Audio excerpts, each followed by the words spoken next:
สบายดีทุกคนสำหรับคลิปนี้ก็มาฟังเรื่องเล่าแปลกๆเรื่องเล่าเกี่ยวกับเหมือกผีเนาะหรือว่าพญานาคผีเรื่องเล่านี้เกิดขึ้นอยู่แขวงหัวพันซ้ำเหนือเนาะชื่อว่าอยู่ภาคเหนือของประเทศลาวเนาะเรื่องเล่านี้เป็นเรื่องเล่าของครูบาเนาะครูบาซึ่งแต่ก่อนน่ะเพิ่นอยู่บ้านแขวงหัวพันเนี่ยบ้านหัวเมืองเนาะซึ่งเหตุการณ์นี้เกิดอยู่ที่บ้านเกิดของเพิ่นปัจจุบันนี้เพิ่นมาบวชอยู่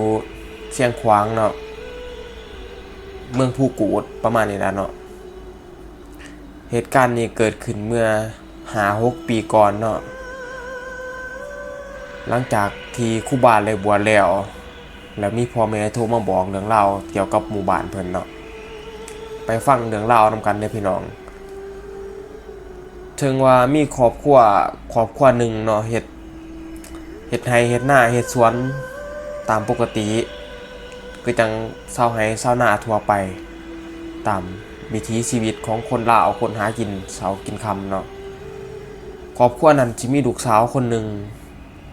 จึงอยู่กัน3พ่อแม่ลูกเนาะแล้วมีมื้อนึงนี่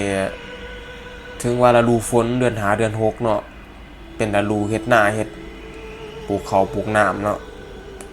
ครอบครัวนี่ก็เลยออกเมื่อเฮ็ดไร่เฮ็ดนาเนาะตามปกติซึ่งว่าหน้าของเพิ่นนี่สิเป็นหน้าแคมห้วยใหญ่เลยห้วยแบบห้วยลำธารใหญ่ติดกับตีนผุเนาะแบบว่าอุดมสมบูรณ์ธรรมชาตินะซึ่งหน้าพื้นนี่เป็นหน้าวันพบุรุษเนาะเป็นรุ่นพ่อรุ่นแม่ซึ่งว่าตกทอดสู่กันมาเป็นมูลมรดกนะเฮ็ดมาหลายชั่วอายุคนแล้วมีมื้อนั้นฝนตกเนาะฝนตกฝนลมแห้งทางพ่อแม่ก็เฮ็ดนาแล้วกับลูกนี่แหละเนาะพอตกแรงมากก็ไปอาบน้ำอาบทาในแคมป์ห้วยเนาะพอดีมื้อนั้นทางผู้เป็นพ่อนี่เลยลงไปอาบน้ำอยู่แคมป์ห้วยนั่นเลยไปเห็นไข่อยู่ใบหนึ่งเนาะซึ่งว่าหน่วยใหญ่กว่าไข่เป็ดหน่วยใหญ่กว่าไข่ไก่เนี่ยนะเนาะเป็นสีขาวก็เลยเก็บเอาขึ้นมานำเอามาเก่าๆสิมากินคิดว่าเป็นไข่นกไข่หนูไข่ยังนี่แหละเนาะคิดว่าไข่ไก่ปลาบ่หรือไข่ยังนี่แหละครับเอามาต้มสู่ลูกสู่เมียกินกลับมาเฮือนมาบ้านผู้ที่หลังจากที่ว่าต้มกินเดี่ยวในมื้อนั้นเนาะตกกลางคืนมาพ่อแม่ก็ได้นอนลูกก็ได้นอนตามปกติก็เลยฝันว่ามีเหงือกผีมีเหงือกเนียงมันมาถ่วงไข่มันขึ้นเนี่ยนะมันบอกว่าพวกเจ้ากินไข่ข่อยกินลูกกินด้านของข่อยสิเอาลูกสาวเจ้าขึ้นเพื่อเป็นการแดกเปลี่ยนที่เจ้ากินไข่ลูกไข่ล้านของข่อยจริงๆนะในความฝันมันหยาดพ่อแม่ในหยาดแห้งตื่นขึ้นมาฝันแม่กับฝันพ่อกับฝันเนาะฝันเหตุการณ์แบบว่าคล้ายๆกันนะมีเหงือกมียังมาว่ากินไข่กินอย่างนั้นสิแล้วเรื่องเล่านี่ก็ไปเล่าสู่พี่น้องฟังมาเลยไปเอาไข่นั่นมากินนี่อยากฝันแนวนี้เหตุการณ์แนวนี้กับชาวบ้านเขาก็เดิมชาเดิมดื้อนะว่าไข่ผีเหงือกบ่หรือว่าไข่ยังบ่ไข่พญานาคผียังประมาณนี้แหละเนาะเดี๋ยวในเหตุการณ์นั้นก็ผ่านไป2-3 มื้อก็กลับมาฝันคือเก่าเนาะฝันอยู่จังซี่ซ้ำๆเนาะเดี๋ยวมีมื้อนึงวันนี้หลังจากที่ว่ากินไข่เหงือกแล้วมันบ่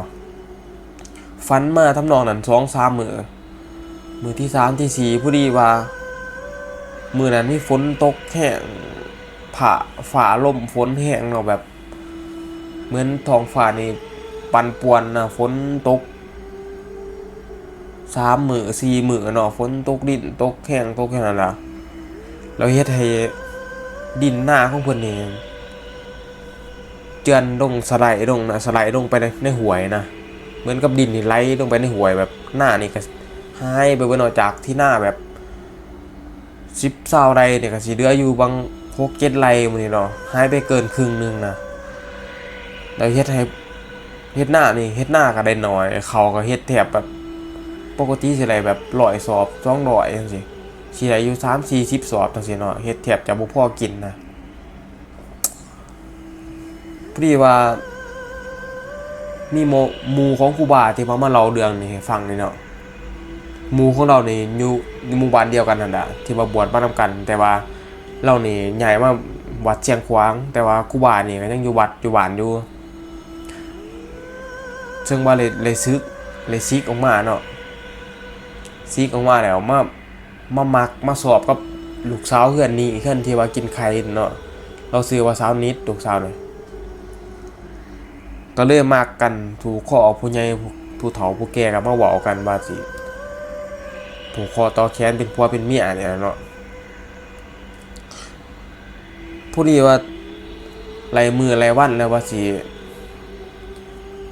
มืองานยามดีสิแต่งงานกับลูกสาวบ้านนี้เนาะผู้นี้ตกมามือนึงพ่อแม่ก็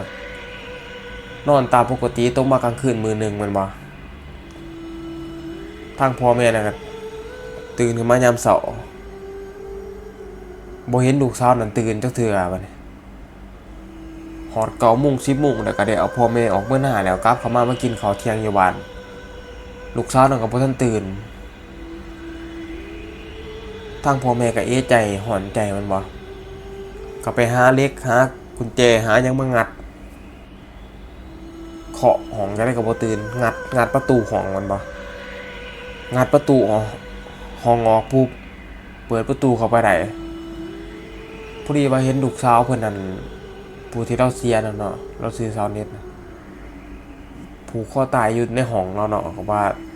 ตายแต่น่าจะตายแต่เมื่อคืนล่ะเพราะว่าโตแข็งมืดลิ้นจุกปากอีหยังเนาะเมื่อพ่อแม่เห็นนั่นน่ะก็ตกใจสลายเนาะแบบลูกสาวคือมาเป็นแนวนี้คือมาเฮ็ดแนวนี้ทั้งที่อีกบ่กี่มื้อก็ว่าสิเป็นเจ้าสาวเป็นเจ้าบ่าวแล้วเนาะถึงว่าบ่มีเหตุการณ์ถึงว่าบ่มีเรื่องอีหยังที่แบบว่าต้องเฮ็ดแนวนั้นเนาะเหตุการณ์เหตุจูงใจก็บ่มีแม่นบ่ล่ะก็เอาลงมาก็เฮ็ดความเชื่อตามปกติมันบ่เฮ็ดงานศพจัดงานศพไปตามปกติก็เหตุการณ์นี้ก็ผ่านไปหลาย 2-3 มื้อแม่นบ่ก็มีชาวบ้านนี่ฝันเพื่อนข้างๆเพื่อนป่าเพื่อนดุเพื่อนไก่เพื่อนเกี้ยงนี่ล่ะฝันว่าผู้ตายนี่เนาะแล้วเป็นผีเป็นวิญญาณมานี่ย่างหลอบหมู่บ้านนี่นะถึงมือ2ข้างนี่จูงเอาดิ่งใหญ่2โตเนาะย่างข้างแบบใหญ่กว่าคนนั่นดิน่ะย่างหลอบหมู่บ้านกลางคืนฝันนี่ม้าเห่าม้าฮ้อนตื่นขึ้นมาก็ย้านคนที่ฝันนั่นตื่นขึ้นมาก็ม้าเห่าม้าฮ้อนแบบเหตุการณ์นี้มันเกิดขึ้นแบบมันผิดมันแปลกนะตอนที่คนตายคนเสียไปก็ปกติแม่นบ่มีสวรรค์ก็บ่ค่อยได้ฝันถึงมีสวรรค์ฝันแน่แต่ก็มีคนเห็นแน่จังซี่นะเห็นบ่จุงดิ่งโทนใหญ่2โต2ข้างย่างที่ว่าลูกสาวเพิ่นตายเนี่ยนะคนที่ว่าตายเนี่ยซื้อสาวนิดนั่นจุงดิ่งย่างหูหมู่บ้านฟันกันเขาก็ซาเขาก็ดื้อกันว่ะบ้านนี้ชาวบ้านนี่จนว่าบ่กล้าไปหาอยู่หากินบ่ได้ยามมื้อคืนนี่ไต่กบไต่เขียนเขาบ่กล้าออกแบบพอแต่ว่าตะเว้นตกดินปุ๊บนี่คือต้องเข้าบ้านขึ้นนอนเลยเหตุการณ์นี้มันเป็นเหตุการณ์ดังเนาะในหมู่บ้านนั้นจนพ่อแม่ของครูบาเนี่ยจนได้โทรมาบอกครูบาอยู่เชียงขวางเนี่ยเนาะโทรมาจากหัวผันมาหาเชียงขวางบอกว่าลูกอย่าพึ่งกลับบ้านเด้อช่วงนี้ว่าซั่นเหตุการณ์บ้านเมืองเฮานี่มันเกิดอาเพศอาภัยหรือว่าต้องคำสาปมีหยังบ่แน่บ่นอนมันบ่เราก็บ่อยากให้ครูบานี่กลับไปเพราะว่าครูบาสิมาเยี่ยมบ้านเยี่ยมมีหยังน่ะทางพ่อแม่ก็โทรมาบอกมาเตือนจังซั่นตามที่ครูบาเล่าให้ฟังก็พอดีว่าเหตุการณ์นี้บ่ปากต่อปากความเชื่อมันบ่ซึ่งไผก็รู้แล้วว่าฝันเห็นสาวนิดหรือว่าเห็นสาวนิดผ่านกลางคืนกลางค่ำนี่ แทบจะทุกคนแล้วก็เลยหนีมุมความเชื่อซึ่งว่าหมู่บ้านนั้นสิบ่แม่นลาวลุมเนาะสิเป็นหมู่บ้านชนเผ่าพอง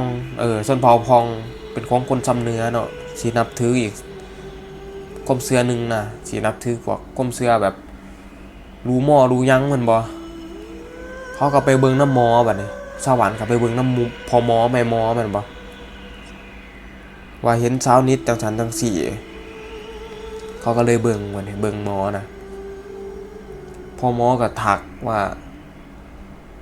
ที่เช้านี้ตายนี่เป็นย้อนว่าผีเหงือกมันมาเอาไปอยู่น้ำเพื่อมาแทนทดแทนที่ว่าพ่อแม่เนี่ยไปต้มไข่ของลูกหลานนางเหงือกกินจังซี่ประมาณนี้นะลูกหลานผีเหงือกกินก็เลยหมอรูนี่ทักว่าเคลื่อนที่พ่อแม่อยู่นี่เคลื่อนที่เช้านี้ตายซะนี่ให้หมางออกซะเพราะว่ามันเป็นอิหยังก่อเคลื่อนบ่ดีเคลื่อนแบบว่าต้องคำสาปประมาณนี้ล่ะซึ่งชาวบ้านญาติพี่น้องเขาก็มาบอกพ่อแม่เนาะว่า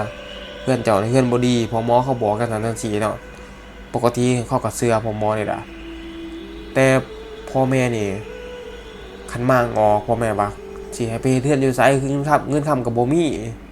ซึ่งยามนี้มันก็ยามฝนยามเฮ็ดไร่เฮ็ดนาแต่ประมาณนี้มันบ่แม่นยามแล้งยามหยังพอสิไปตัดไม้เฮ็ดเทือนเราหั่นก็ตัดสินใจไว้ว่าบ่มางเราก็ว่าคันมางก็บ่มีบ่อนอยู่มันบ่ได้เป็นน้ำเฮือนน้ำหยังดอกเฮือนก็อยู่มาแต่หลายคนหลายอายุคนแล้วประมาณนี้เราหั่นก็เลยไปตัดเอาคือเนาะเขาเอิ้นคืนทั้งเฮือนน่ะที่ว่าของเช้านี้ตายนั่นแล้วก็ไปตัดออกประมาณเมตรนึง2เมตรนี่แหละเนาะไหมที่ว่าเช้านี้ผูกคอตายแล้วก็เอาไปถิ่มเป็นเผาไฟอยู่วัดจังมันนี่แล้วก็เฮ็ดคือใช่ไหมเพื่อนก็อยู่ตามปกติของเราจังซี่เราก็เฮ็ดประมาณนั้นถึงเราบ่มาเพื่อนนั่นออกเนาะก็ผู้ดีว่าตกมามื้อนึงบัดนี้มีสิว่าเล็กน้อยก็บ่แม่นเนาะสิว่าพังอายุ10กว่าปี15 16ปีนี่เนาะผู้หญิงซึ่งเราไข้แล้วไข้หวัดธรรมดานี่ล่ะกินยากินหยังธรรมดาบ่ได้ป่วยแฮงหรอกถึงว่านอนไหลตายไปซื่อๆเนาะไหลตายแล้วก็ตาข้างซื่อเดี๋ยวพอแต่เราตายจังซั่นคนในหมู่บ้านก็เอะใจก็ได้สงสัยก็ไปเบิ่งหมออีกไปเบิ่งไปยังเนาะตามความเชื่อก็บอกว่าเช้านิดนั่นผู้ที่ตายนั่นเอาไปอยู่นำว่าซั่นเรามาเอาไปนำบางเฮือนหลังนี้เจ้าบ่ทันมาเนี่ยก็คือสิมีอาจจะมีคนตายไปเรื่อยๆประมาณนี้ก็ผู้ที่ว่าไปเบิ่งนะแห่งความเชื่อนั่นก็เพิ่มขึ้นนิดหน่อยเฮ็ดให้คนในหมู่บ้านนั้นย้านขึ้นอีกบัดนี้พ่อแม่แล้วก็บ่ยอมมาเฮือนคือเก่าเนาะก็ไปเฮ็ดให้เฮ็ดนาตามปกติแต่ว่านาเราจากที่20ไร่10กว่าไร่นี่ก็เหลืออยู่5-6ไร่พุ่นนี่เนาะแล้วก็เฮ็ดที่เดือนนั่นน่ะบัดนี้ซึ่งบ่มีครอบครัวหนึงเนาะก็เฮ็ดให้เฮ็ดนาเฮ็ดสวนตามปกติเนาะบัดนี้เพิ่นนั่นได้ไปตัดไม้อยู่ป่ากับลูกชายทุกอย่างนี่แหละเนาะตัดไม้กันเลื่อยเครื่องแล้วเลื่อยสติงมาเนาะตัดผู้ดีว่าปั๊มกกใหม่ปั๊มกกยางนี่กกใหม่ล้มทับเพิ่นแต่ว่าก็บ่ทันตายเนาะแต่ว่ากับบาดเจ็บสาหัสมื้อนี้ล่ะเนาะเขาก็เลยเอาไปส่งเอาขึ้นรถเอาขึ้นยังไปส่งโรงพยาบาลเนาะไปฮอ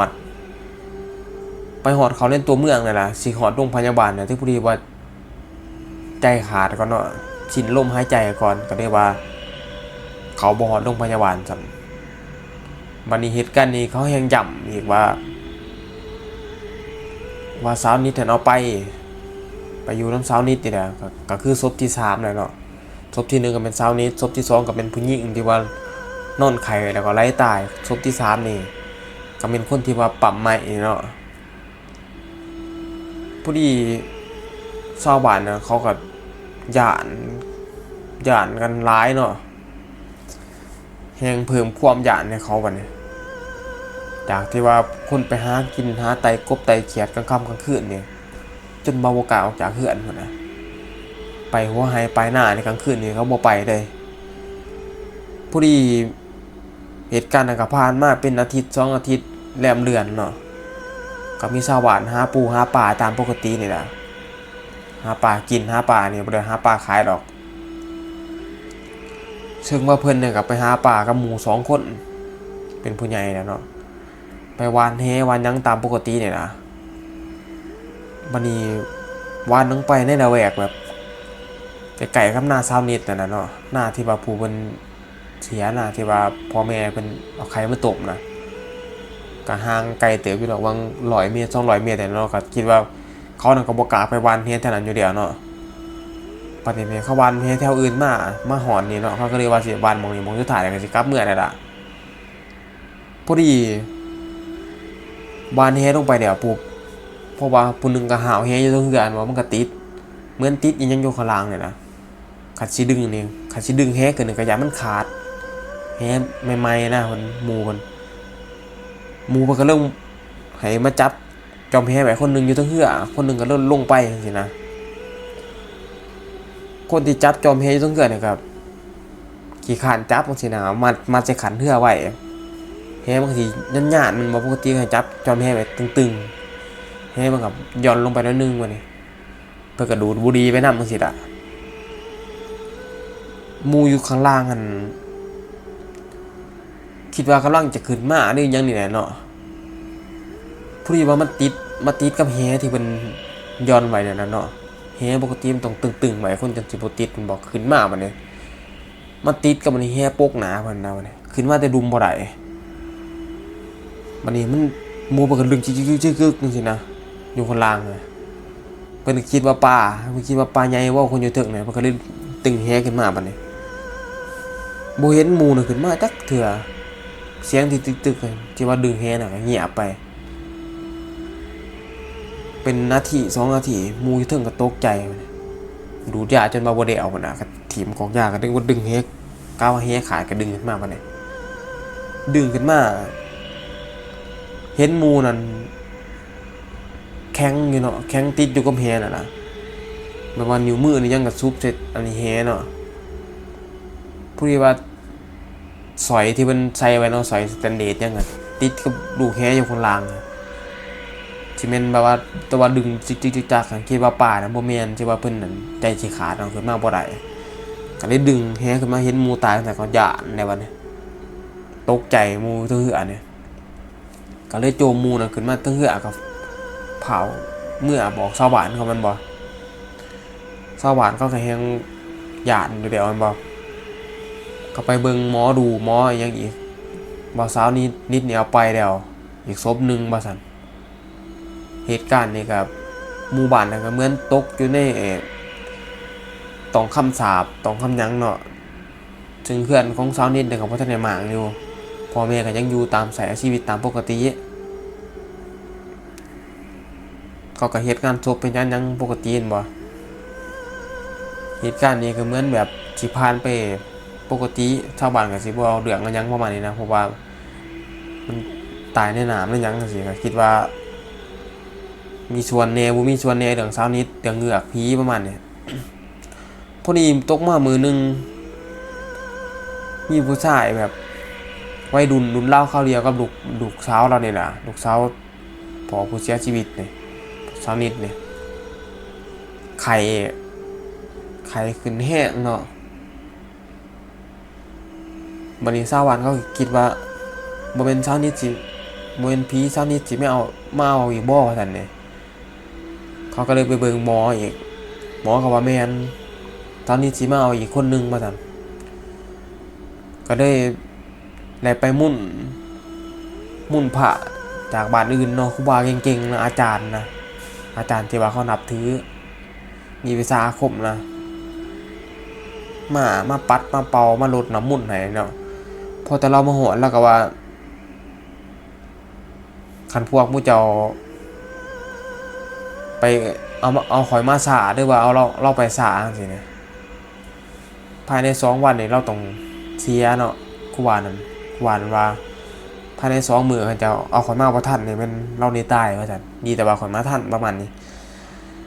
เราก็เฮ็ดวิธีปัดเป่าเนาะแบบว่าตามความเชื่อปัดเป่ารดน้ำหมอกน้ำมนต์ให้ผูกคอต่อแขนให้บัดนี้ก็ว่า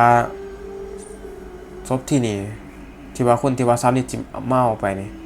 ก็เลยบ่ตาย เหตุการณ์นี้ก็เลยบ่เราบ่ตายบัดนี้ชาวบ้านน่ะก็เลยนิมนต์อาจารย์นี่อยู่วัดนี่ต่อให้ทำพิธีแบบว่าล้างมุ่นล้างหยังให้หมู่บ้านน่ะเฮ็ดบุญหมู่บ้านใหญ่ล้างบ้านใหญ่จังซี่นะเราก็เลยเฮ็ดแบบว่าเฮ็ดบุญบ้านใหญ่ให้จังซี่ตามความเชื่อเนาะเสียขอบในหมู่บ้านใหญ่ขึ้นให้ชาวบ้านแต่ละเฮือนนี่ขาไก่ตัวหนึงแล้วเอาไปหมู่บ้านไปยังก็เฮือนศาลหมู่บ้านบ่เอาไปถวายเนาะเราแก้วไก่ตู่มื้อนี่ล่ะไปถวายแล้วก็ไปบวงสรวงในหมู่บ้านเนี่ยมื้อนึงเนาะก็กับบวงสรวงกันตามปกตินั่นล่ะก็ผ่านไปด้วยดีบัดนี้เหตุการณ์นี้ก็ถือว่าบ่มีคนตายแบบว่าห่างหายไปเดือน2 เดือนก็บ่มีคนเจ็บบ่มีคนตายเนาะตามความเชื่อก็คิดว่าน่าจะบ่มีหยังนั่นล่ะก็เลยว่าครูบาและกลับบ้านครูบาที่ว่าอยู่เชียงขวางนี่วัดผู้โกฏเนี่ยก็เลยกลับบ้านไปเยี่ยมครอบครัวเนาะเหตุการณ์นี้ก็มีเพียงส่ำนี้เนาะเพราะว่าจริงที่ครูบาและเรามานี่ก็คือเป็นเรื่องจริงเนาะอยู่หัวพันซำเหนือเนาะเป็นชนเผ่าของชนเผ่าพองเนาะบ่แม่นคนลาวสิมีหลายชนเผ่าเนาะลาวลุ่มลาวถึงลาวสูงเนาะลาวลุ่มลาวถึงละประมาณ3ชนเผ่าเนาะซึ่งชนเผ่าของครูบาอยู่ชนเผ่าพองสินับถืออีกศาสนาหนึ่งเนาะคำเว้าคำจาอาจสิคนละภาษากับชนเผ่าลาวลุ่มคือจังบ่าวเพชรเนาะสำหรับคลิปนี้ก็เป็นความเชื่อเนาะความเชื่อส่วนบุคคลก็ให้ทุกคนใช้วิจารณญาณในการรับชมสำหรับคลิปนี้ก็ขอลาไปก่อนพี่น้องสวัสดีครับ